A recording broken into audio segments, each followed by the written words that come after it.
Hello viewers. Signal transduction के इससे पूर्व वीडियोस में हमने देखा कि किस प्रकार से अपने वातावरण में उपस्थित जो स्टिमुलाई हैं उनको कोई कोशिका ग्रहण करती है bye means of different types of receptors. और एक बार जब ये रिसेप्टर एक्टिवेट हो जाता है या इस रिसेप्टर के कांटेक्ट में जब कोई लिगैंड कोई अगोनिस्ट आता है, उसके पश्चात किस प्रकार से यह सिग्नल कोशिका के अंदर ट्रांसड्यूस होता है, किस प्रकार से उसका बायोमैग्निफिकेशन होता है, यह निर्भर करता है कि किस प्रकार का रिसेप्टर है। अर्थात रिसेप्टर के अनुरूप सिस्टम होता है कोशिका के अंदर, जिसके माध्यम से डिफरेंट बायोमोलिक्यूल्स प्रभावित होते हैं और वो उस कोशिका को प्रतिक्रिया उत्पन्न करने के लिए प्रेरित करते हैं। तो इस वीडियो में हम उसी प्रकार के एक प्रोटीन की बात करेंगे, जी प्रोटीन, जिसका एक्टिवेट करने के लिए जो रिसेप्टर रिस्पॉन्सिबल है that is your GPCR, that is ji protein coupled receptor. वैसे जी प्रोटीन दो प्रकार के होते हैं, मोनोमेरिक और ट्राइमेरिक, पर यहां पर हम बात करने वाले हैं जी proteins in relation to the process of signal transduction. So we will be concerned only about the trimeric G proteins. इन जी प्रोटीन्स को डिस्कवर करने के लिए 94 में नोबेल प्राइज इन मेडिसिन मिला था रॉडबिल और गिलमैन को। लेकिन वास्तव में इनके ये डिस्कवरी का जो प्रोसेस है that started way back in 1970, जब मार्टिन रॉडबिल ने यह प्रदर्शित किया कि सिग्नल ट्रांसफर 3 चरणों में होता है। पहला, उस सिग्नल का रिसीव करना, that is reception of that signal, जो रिसेप्टर्स द्वारा होता है, जिसके बारे में हम पूर्व वीडियो में बात कर चुके हैं। दूसरा, रिसेप्टर से उस स्टिमुलाई को, उस सिग्नल को ट्रांसफर करना कोशिका के अंदर। और तीसरा है उस स्टिमुलाई को which is transferred within the cell, उसका रीइंफोर्समेंट, अर्थात जिसको हम कहते हैं उसका मैग्निफिकेशन। तो इन्होंने, रॉडबिल ने ये बताया कि GTP is basically responsible for the transfer of signal from the receptor to the second messengers. तो उसके रीइंफोर्समेंट और रिसेप्शन के बीच का जो चरण है उस पे जीटीपी से ऊर्जा प्राप्त होती है, it is the driving force. जबकि 1980 में गिलमैन ने यह देखा कि जो molecule which is responsible for carrying this stimuli, presence of this stimuli, transducing the presence of this stimuli, उसके रिसेप्शन से लेके रीइंफोर्समेंट के बीच का जो चरण है उसमें एक प्रोटीन मॉलिक्यूल इन्वॉल्व होता है। और यह प्रोटीन मॉलिक्यूल एसोसिएटेड होता है या ऊर्जा यूज करता है of the GTP, that is guanine triphosphate molecule की।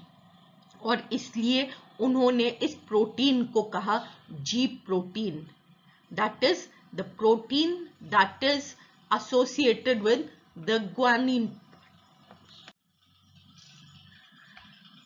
तो these G proteins, the full form of G is the guanine nucleotide binding protein, because these proteins, they remain associated with the guanine nucleotide, and these proteins, they are responsible for transferring या transducing the signal जिसको receive करते हैं GPCR, which are, we have already done, they are the membrane receptors with normally 7 alpha helix embedded in this lipid bilayer, और इनके n part जो है, n and है which is in the extra cellular fluid, उस पे जब कोई signal जुड़ता है तो उसके फलस्वरूप कोशिका के अंदर उपस्थित उसके भाग एक्टिवेट हो जाते हैं, और इसका नाम ही जी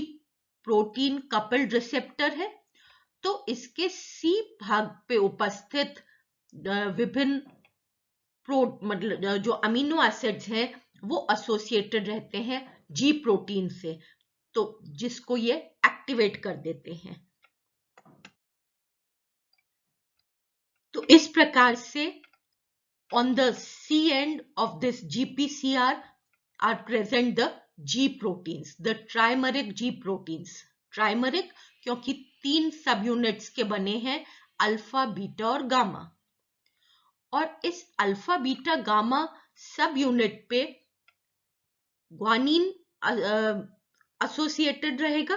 दैट इज जीडीपी के रूप में यदि जुड़ा हुआ है हमारा,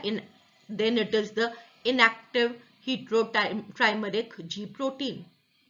अर्थात the trimeric G protein associated with GDP. अब जब सिग्नल प्राप्त होता है कोशिका को, अर्थात जीपीसीआर के एन भाग पर जब कोई एक्सटर्नल एनवायरनमेंट का सिग्नल रिसीव किया जाता है, उस समय यह जीडीपी रिप्लेस हो जाता है जीटीपी के द्वारा, that is this trimeric G protein it gets activated. और जब ये एक्टिवेट हो जाता है, अर्थात जब अल्फा सब यूनिट के साथ जीटीपी जुड़ जाता है, उस समय ये दोनों subunits that is beta gamma अलग हो जाते हैं from the alpha subunit, और इस प्रकार से this signal is transduced within the cell system. इन दोनों सब यूनिट्स जो अलग हो रही हैं, एक GTP G alpha subunit, यह कुछ इफेक्टर्स को, अर्थात कुछ बायोमोलिक्यूल्स को, कोशिका में उपस्थित कुछ मॉलिक्यूल्स को प्रभावित करती है, और उसके साथ ही जो बीटा गामा सब यूनिट है यह भी किसी डिफरेंट बायोमोलिक्यूल्स या इफेक्टर्स को प्रभावित करती है। तो इस प्रकार से दिस जी प्रोटीन इट रीइंफोर्सेस, यह मैग्नीफाई कर देती है अपना जो सिग्नल रिसीव हुआ है उसके प्रभाव को, और उसके पश्चात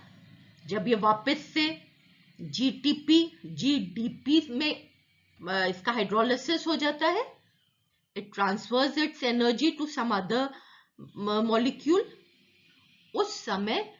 यह जीडीपी में परिवर्तित हो जाता है, और जैसे ही यह जीडीपी में परिवर्तित होता है उस समय यह अल्फा सब यूनिट वापस से बीटा गामा सब यूनिट पे जुड़ जाती है, and again we have got the inactive heterotrimeric G protein. तो जो अपना हेटेरोट्राइमरिक जी प्रोटीन है उसकी एक बार अगर संरचना वाला भाग देखें तो it has got 3 subunits. The alpha subunit, उसका molecular mass is from 35 to 46 kilo dalton, और यह सहजता से जो ग्वानिन के ग्वानिन से जुड़ जाता है जीडीपी में या जीटीपी में। अगर ये जीडीपी पे जुड़ता है तो यह इनएक्टिव रूप होगा और यह बीटा गामा सब यूनिट से जुड़ा रहेगा, जबकि जी अल्फा यदि जीटीपी से जुड़ता है उस समय ये एक्टिव रूप में आ जाता है, और एक्टिव स्वरूप में यह बीटा गामा सब यूनिट से जुड़ा हुआ नहीं रहता है, अर्थात उससे सेपरेट हो जाता है। जो जी बीटा गामा सब यूनिट है उसका मॉलिक्यूलर मास भी बीटा सब unit is more or less equal to the alpha subunit, that is 35 to 56 kilo dalton होता है, जबकि गामा सब यूनिट छोटी सी सब यूनिट है, that is 6 to 10 kilo dalton. और यह जो जी बीटा गामा कॉम्प्लेक्स है ये बहुत टाइटली बाउंड है, ये सहजता से दोनों सब यूनिट्स एक दूसरे से अलग नहीं होती, अर्थात यह एक डायमरिक प्रोटीन कॉम्प्लेक्स है। और यह जो डायमरिक प्रोटीन कॉम्प्लेक्स है यह स्वयं कई प्रकार के इफेक्टर्स को प्रभावित करता है, जैसे विभिन्न प्रकार के phospholipase C isozymes, they are activated or affected by this dimeric protein complex of beta gamma, G beta gamma subunit। अब इन तीनों सब यूनिट्स में से जो गामा सब यूनिट है और जो अल्फा सब यूनिट है ये दोनों प्लाज्मा मेम्ब्रेन से जुड़े रहते हैं bye means of lipid anchors. That means कि दिस जी प्रोटीन ये बाउंड रहता है, बंधित रहता है विद अ लिपोप्रोटीनेशियस मेम्ब्रेन, उसी से जुड़ा रहता है because the alpha subunit, और जब अल्फा बीटा गामा अलग हो जाती हैं तो गामा सब यूनिट के कारण बीटा गामा सब यूनिट भी मेम्ब्रेन पर लिपिड एंकर्स से जुड़े रहेंगे। तो इस प्रकार से यह जो जीपीसीआर है ये विभिन्न प्रकार के उद्दीपनों द्वारा उद्दीपित होता है, अर्थात it is stimulated by a vast range of stimuli. और उसके फलस्वरूप, क्योंकि हम ये जानते हैं कि प्रत्येक प्रकार का स्टिमुलाई अपने अनुरूप प्रतिक्रिया उत्पन्न करता है, तो यह कौन निर्धारित करता है कि किस प्रकार की प्रतिक्रिया होगी या which type of signal is present on the external surface of this cell। So यह वाला भाग हमारा देखा जाता है कि किस प्रकार का जी प्रोटीन उसके द्वारा प्रभावित हो रहा है या which type of G protein is transferring this signal to the reinforcement part of the signal transduction chain। तो जो जी प्रोटीन है इसके जो अल्फा सब यूनिट है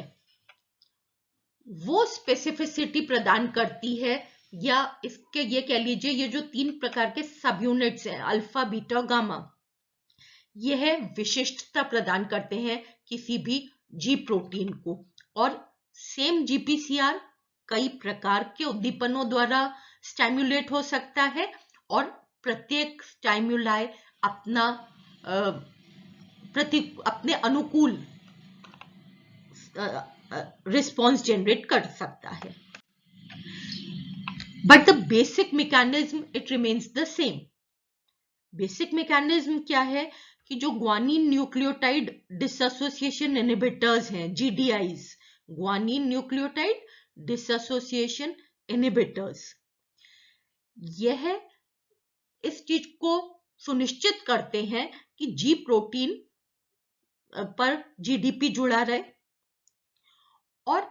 यह G protein we know it is the trimeric G protein, लेकिन जब कोई सिग्नल आता है, कोई लिगैंड अगोनिस्ट के कांटेक्ट में आता है जीपीसीआर, उस समय उसके प्रभाव में जो जीटीपी है वो जीईएफ प्रोटीन्स की उपस्थिति के कारण, that is guanine nucleotide exchange factor protein. तो they are specific type of proteins जो सिग्नल की उपस्थिति में GTP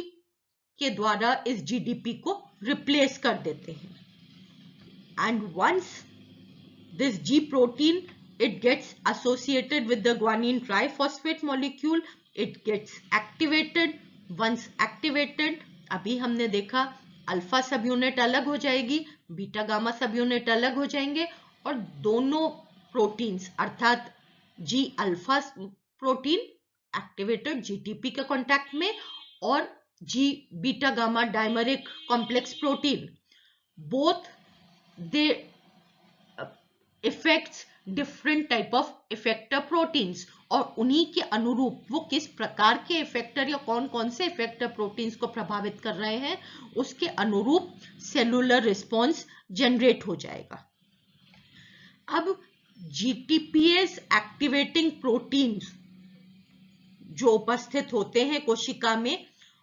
they are responsible for the hydrolysis of this GTP. तो जो जीटीपी से एसोसिएटेड, जी अल्फा से एसोसिएटेड जीटीपी मॉलिक्यूल है, उसका हाइड्रोलिसिस हो जाता है in the presence of specific proteins, that is GTPase activating proteins. और इन जीएपीज या गैप्स की उपस्थिति में once this GTP is hydrolysed, ये जीडीपी में परिवर्तित हो जाती है क्योंकि एक इनऑर्गेनिक फॉस्फेट निकल जाएगा। और हमें पता है कि this G alpha subunit when associated with GDP, it is the inactive form। यह पुनः बीटा गामा सबयूनिट से जोड़ करके ट्राइमरिक प्रोटीन बना लेगा। So this is the basic mechanism of action of the G protein। चाहे वो किसी भी प्रकार का हो, चाहे उसमें कोई भी अल्फा बीटा गामा सब यूनिट अटैच्ड हो या से बना हो वो, पर basic mechanism it remains the same. अब जी प्रोटीन्स विभिन्न प्रकार के होते हैं।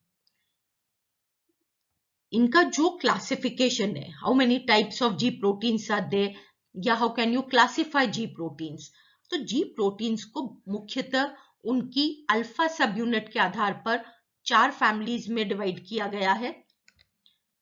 वो 4 फैमिलीज हैं जी अल्फा एस, मतलब कौन से 4 प्रकार के जी अल्फा सब यूनिट्स होते हैं, हो सकते हैं। पहला है जी अल्फा एस, दूसरा है G alpha I, next is G alpha Q oblique 11 या G alpha Q. G alpha Q के भी 4 विभिन्न टाइप्स होते हैं। और एक है जी अल्फा 12/13। तो इस प्रकार से these are the 4 types of G alpha subunit,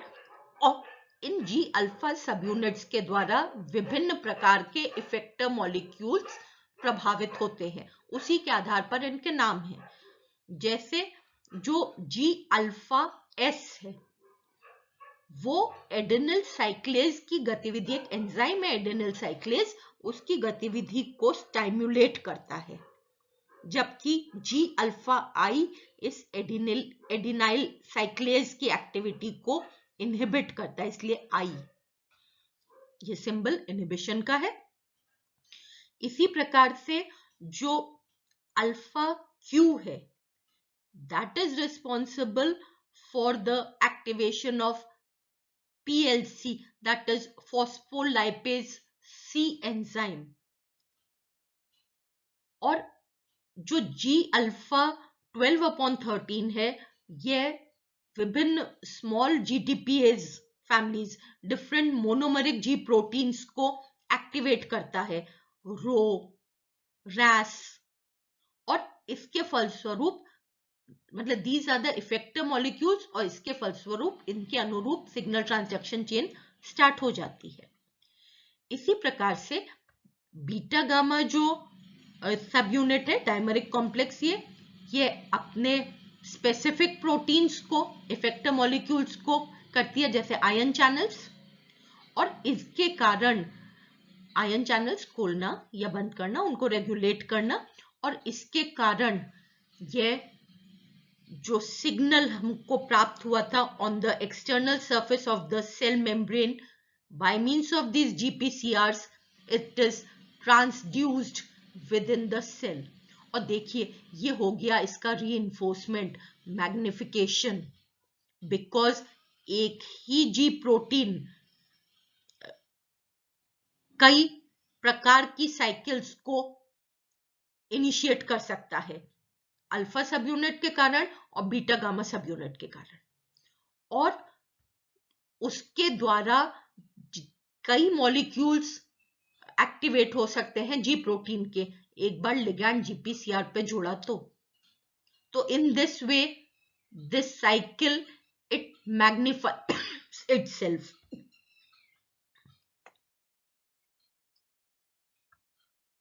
तो यहाँ पे देखिए जो अभी अपन इतनी देर से बात कर रहे थे कि these are the different categories of agonists या डिफरेंट कैटेगरीज ऑफ, जिसको अपन कहते हैं स्टाइम्युलाई, जो प्रभावित कर सकते हैं जीपीसीआर को. They may be biogenic amines, they may be amino acids या डिफरेंट टाइप्स ऑफ आयंस, विभिन्न प्रकार के जो लिपिड्स हैं, आपके hormones in the animal world, फिर विभिन्न पेप्टाइड्स, प्रोटीन्स और different light signals, different nucleotides, different categories. See the range of stimuli which can affect this GPCR receptors, type of receptors. And once they are activated, or once they come in contact with these signals, they activate the G protein जो इसके C end से जुड़ा हुआ है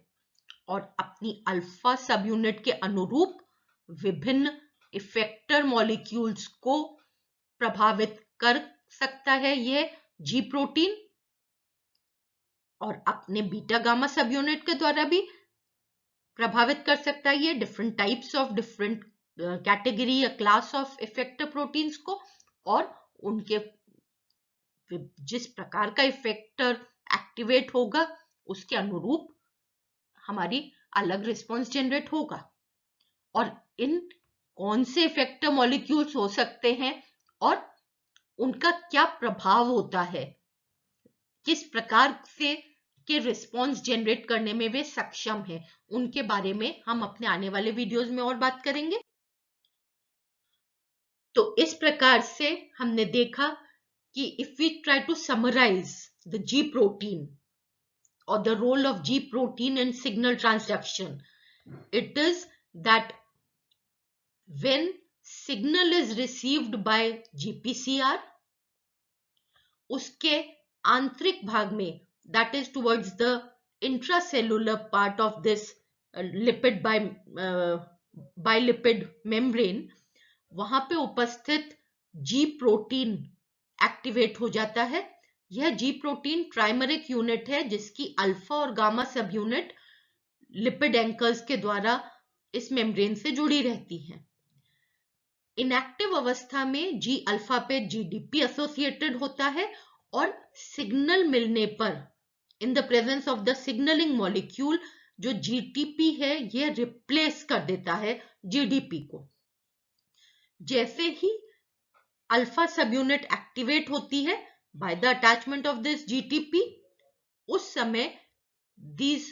two parts of the trimeric protein they disassociate from each other. जो beta gamma dimeric complex protein है, ये protein complex है, वो विभिन्न इफेक्टर्स को प्रभावित करता है, और जो हमारा एक्टिवेटेड जी अल्फा सब यूनिट है वह विभिन्न प्रकार के एक्टिवेटर्स को प्रभावित करती है जिनके रिस्पॉन्स जनरेट होते हैं. और जब यह किसी अन्य इफेक्टर को प्रभावित करती है उस समय इसके जीटीपी का हाइड्रोलिसिस हो जाता है, वह पुनः जीडीपी में परिवर्तित हो जाता है और ये तीनों सब यूनिट्स वापस से जुड़ करके इनएक्टिव ट्राइमरिक जी प्रोटीन बना लेती हैं जो जीपीसीआर के आंतरिक सिरे से C end से associated रहता है. In the next video, we will be talking about one of the mechanisms, specific example लेकर के कि किस प्रकार से यह किसी इफेक्टर को प्रभावित करते हैं G proteins. Thank you.